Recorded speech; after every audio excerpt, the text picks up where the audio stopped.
जय जवाहर संगवारी हो 17 तारीख के यही 17 तारीख के एक जबरदस्त कार्यक्रम होने वाला है श्याम टॉकीज परिसर में।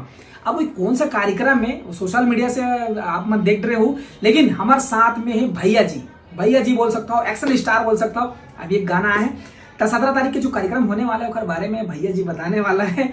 तो दिलेश भैया के बहुत बहुत स्वागत है। दिलेश भैया क्या कहना चाहो 17 तारीख के कार्यक्रम के बारे में? सबले पहले जोहार, आप सब लोग प्रणाम। और आप सब लोग बताना चाहता हूँ कि छत्तीसगढ़ के पहले हिंदी फिल्म जानकी भाग 1 के ट्रेलर लॉन्च करा था और गुइया 2 के, तो आप सब लोग झारा झारा नहीं होता है, आप सब अपन पहुंचो। जितना भी हमारे युवा है, जितना हमारे सिनेमा प्रेमी है वो सब पहुंचो और वहाँ अपन आशीर्वाद मैं दो।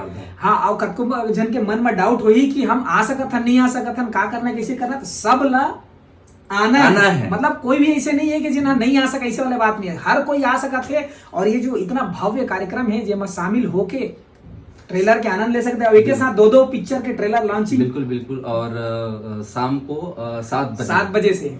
तो अभी के लिए बहुत बहुत धन्यवाद। जय जवाहर। और याद रखो संगवारी हो, 2 मई के देखना है गुइया 2 और 6 जून के देखना है जानकी भाग 1। धन्यवाद।